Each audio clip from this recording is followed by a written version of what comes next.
ಮಲ್ಲಿಕಾರ್ಜುನ್ ಖರ್ಗೆ ಅವರು ಮಾರ್ಮಿಕವಾಗಿ ಹೇಳಿದ್ದಾರೆ.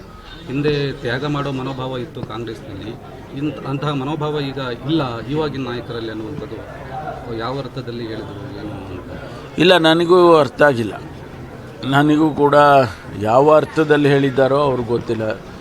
ಸೇವೆ ಮಾಡಬೇಕು, ಕಾಂಗ್ರೆಸ್ನವರಿಗೆ ಸೇವೆ ತ್ಯಾಗ ಇದೆಲ್ಲ ಕಾಂಗ್ರೆಸ್ನವರಿಗೆ ಮೊದಲು. ಅಂದರೆ ಕಾಂಗ್ರೆಸ್ನವರು ಅಂದರೆ ಹಿಂದೆ ಸ್ವತಂತ್ರದ ಸಂದರ್ಭದಲ್ಲಿ, ಸ್ವತಂತ್ರಕ್ಕೆ ಹೋರಾಟ ಮಾಡುವಂಥ ಸಂದರ್ಭದಲ್ಲಿ ಯಾರು ಕಾಂಗ್ರೆಸ್ಸಿನ ಸದಸ್ಯರಾಗಿದ್ದರು ಅವರು ಎಲ್ಲ ತ್ಯಾಗವನ್ನು ಕೂಡ ಮಾಡ್ತಾಯಿದ್ರು. ಭಾಳಷ್ಟು ಜನ ಅವರ ಆಸ್ತಿಗಳನ್ನೇ ಕೊಟ್ಟಿದ್ದಾರೆ. ಪಂಡಿತ್ ಜವಾಹರ್ಲಾಲ್ ನೆಹರೂರವರ ತಂದೆ ಮೋತಿಲಾಲ್ ನೆಹರೂರವರು ಇಡೀ ಆಸ್ತಿಯನ್ನೇ ಬರ್ಕೊಟ್ಬಿಟ್ರು. ಆ ಥರ ಎಲ್ಲ ಭಾಳಷ್ಟು ಜನ ಇಡೀ ದೇಶದಲ್ಲಿ ಮಾಡಿದ್ದಾರೆ.